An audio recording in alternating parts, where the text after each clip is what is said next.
of the Diablo code.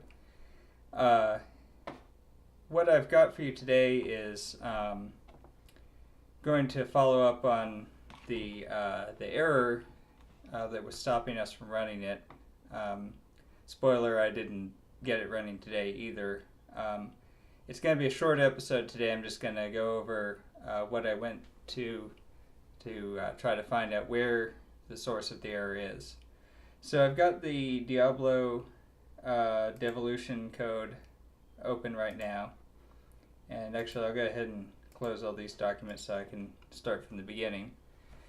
And if you'll notice I'm on the smaller screen here, that's because every time I run this it when it changes the screen resolution, it makes it to where I can't see Visual Studio, and when I can't see Visual Studio, then I can't unpause the breakpoints, and it appears to freeze up the computer, but it's actually just because it hid the visibility of my main monitor. So what I've done is I've moved this over to the secondary monitor.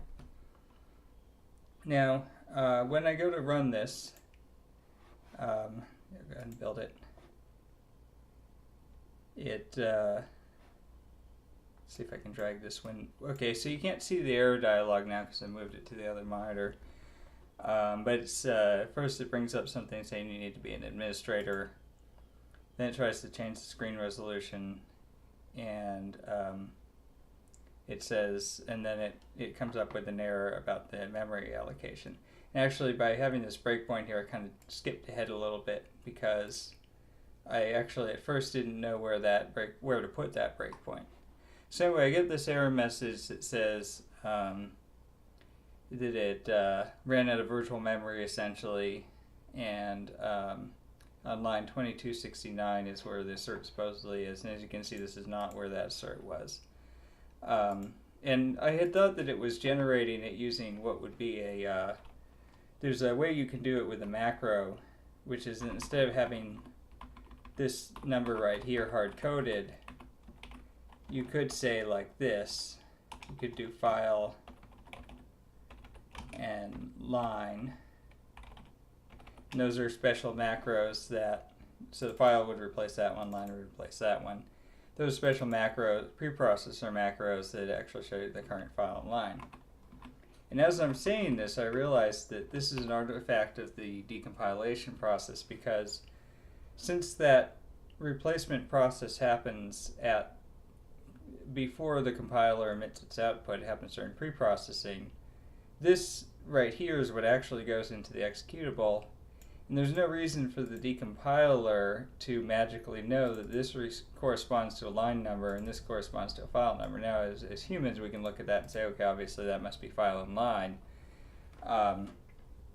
But the decompiler has to just assume that it's an arbitrary string. So it's showing me what was literally in the executable file when it decompiled it, which doesn't anymore correspond to the exact line of code because we're missing some comments in the code or something. So this says 2269, and as you can see, we're on 1919. So there were probably approximately 300 or 350 lines of things like comments, extra white space, etc., that were not in this decompilation. It would have been in the original code. But the way that I found this, let me show you how I found this.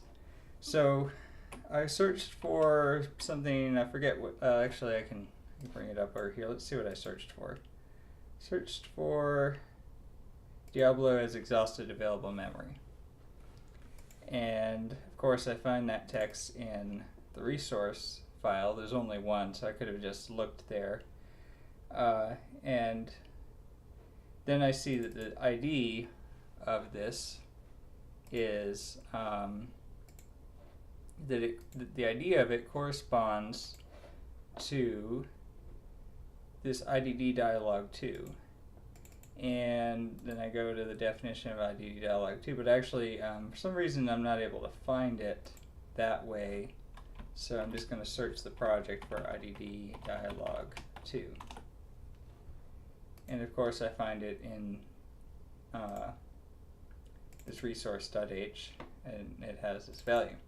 Now here's where I got confused for a minute, and again it comes down to, because this is a decompiled source rather than an original source. I expected to find some references to this, but I don't. There's just in this one place, and I guess the RC file doesn't count as a reference either. So now I'm at a bit of a loss as to how is the app displaying this dialog without referencing it. And then I realized, well, of course, again, this is a preprocessor name, a symbolic name that won't appear in the executable code like this. It will appear as the number. So next I searched for that number. And we got lucky because if it were any smaller, like say it were 100 or 10, there would have been way too many hits. Because it's 105, even though there's a lot of hits, there's few enough that it's possible to exhaustively search through them all. So first I look here, control.cpp. Well, maybe it has that, or maybe it's this. These ones, I'm not sure what this is right here. I'm just gonna close that. This appears to be some kind of font data thing, probably not what we're looking for. Again, some kind of data array, probably not what we're looking for. And then I saw this down here, term dialog. And I said, aha. Because DLG, meaning short for dialog, obviously it's bringing up a dialog. And then I see the number 2269 in this. Now I could have searched for this number instead, had I realized that it wouldn't be underscore file underscore line, but that it would be the actual number. I could have searched for those, or I could have searched for this text string here and found it. So now that I've got this line, I want to find out why did we get here. And it's saying if not this v2 pointer, then bring this up. And this v2 is from this smemlock. And this smemlock is from the storm DLL, which storm DLL is basically a replacement for some standard some standard library stuff with extra stuff. For instance, when I highlighted over this, it said that it brought up the comment saying it's a block of memory, but it's different from standard mlock because it has a header with the information of the block. I understand why they do this. It's kind of unfortunate that the standard mlock in C doesn't give you a structure that includes more information. For historical reasons, the result of allocating a block using the C API just gives you a raw pointer without any information about how big it is. And it would have been better if that design had been more like this. However, since this is something that the authors of Diablo came up with on their own, since it is non-standard, it's unfortunate that I'm having a problem here, because basically what's going on is I can't just replace it with an mlock, and I can't just ignore the error because this is obviously returning null because it failed to allocate for some reason, or it believes it can't handle the memory size on my computer, which is 8 gigabytes. It probably overflows some value that it's assigning it to. I tried running it from the folder from here. Tried setting the compatibility mode to Windows 98, and that didn't help. And I didn't try 95 though. Maybe I'll give it that try.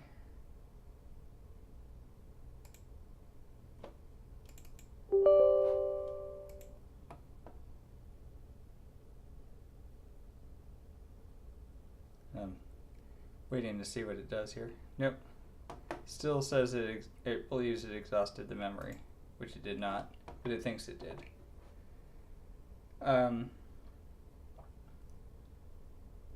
Close this. So basically I need to drill into here and fix this. But when I tried to go to the definition of it, actually first I tried to step into it, now I'm just going to the definition. What we get is a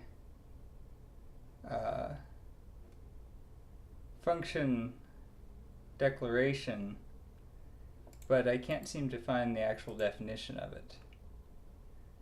And so I'm a bit confused at this point because this seems to be producing output, but I don't know how it's producing output when there's no definitions.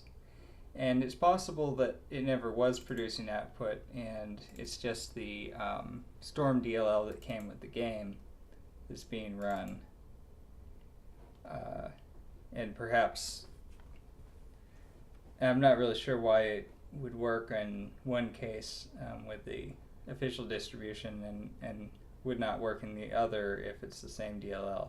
I'm going to go here to this debug, output Storm DLL. See, the output of it, the size of it seems to indicate that it's probably working, unless that's just all auto-included stuff that is going to be there anyway. I suppose I could, use the dependency walker program to examine that further. But anyway, what I did was I set a breakpoint on here, because this is obviously where it's failing. And I run it. And you can't see it from this monitor that I have streaming, but it's changing the screen resolution to 640. And then changing it back whenever it pops up this term dialog. Okay.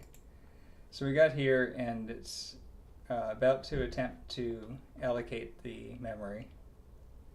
And normally I would expect if I did step into that, I would get to see the source code for that, but I can't find the source code to it. And maybe it's not included with this decompilation. And what I'm going to try now is, since I already tried before to step into and I failed, I'm going to see if there's an option to step into the assembly language level, so maybe I can see what DLL it's actually going into. Try show disassembly if source is not available.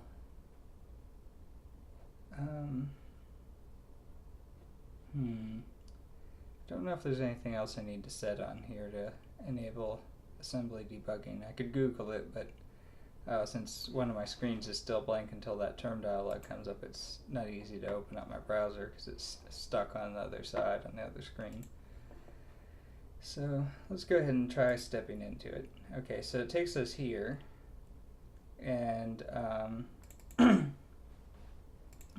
the Visual Studio and the debugger is telling me that this has an address of 57EA7, etc. I want to compare it to another similar one. Okay, C90, D10. Yeah, those are all spaced really close together. These are probably thunks. I don't know where they're going off to. But anyway, so I'm going to go step in and see it booted me right back out here, meaning that it didn't step into it. And then the null pointer, obviously it's returning null pointer to indicate that it didn't work. I wonder if I need to run it on a computer that has less than 4 gigabytes of memory. Although you would think that being a 32-bit program, it would not report that much free memory anyway, so I'm a little bit confused about that as well.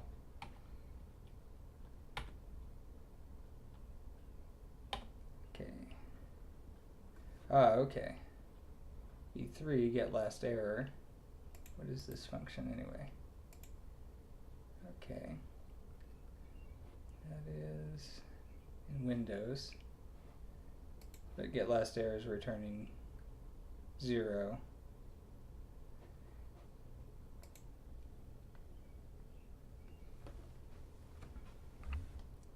Anyway, that's as far as I got with that, until I can find either the source for the Storm DLL or a replacement for it. I can't go too much further with that.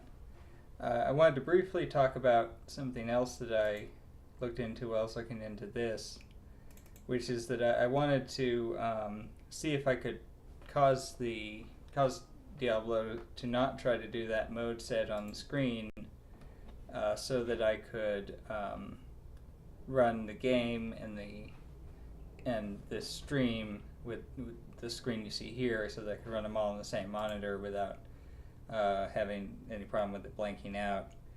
And so to do that, what I did was I Googled for how you display settings or change the video settings, and it came up with display. And it turned out that I was looking at the wrong thing. I was thinking I was going to do display settings X, but it's actually doing, or display settings A or something like that, but it's actually doing a DirectX function. But either way, it uses the word display rather than calling it screen settings or whatever. So again, I get a lot of hits on there. But there's one in particular, set display mode, which is a dead giveaway because it says 640 by 480 as the parameters. And when I set a breakpoint here, I find that sure enough, I get to it just before it changes the display mode. However, if I comment that out, which I'm going to simulate the effect here by doing the set next statement over here, if I skip changing the display mode, then I get a different dialog saying Diablo is unable to switch video modes, and that happens in palette.cpp, which again, you can't see the dialogues because they're on the other screen. But anyway, so what's happening there is that if we haven't already set this display mode here, then you can't change the dialogue. I mean, you can't change the palette data, and the game is able to detect that and warn about that. So making it run in a window or run full screen but without changing the display settings in order to just for debugging purposes, obviously the game wouldn't work that well. Even just to do that for debugging startup would take more changes than what I'm going to do in a short period of time here. So anyway, that's as far as we've gotten on that. I think I'm going to wrap it up here because the scope of the show is, the intention right now is for this to be a show about downloading a project and running through the build steps and getting it to run if possible, but spending too much time trying to get one thing working without knowing for sure if we're going to or what the end goal is might be a bit outside the scope of the show. But if I do get a hold of either source or a patched Storm DLL that will allow us to continue past the point that the breakpoint was here, or the point of the error here, I may revisit this in the future. Anyway, thanks for watching, and again, this is Compile Link Run. We have shows every week, and I hope you tune in and watch next week. Thanks. Bye.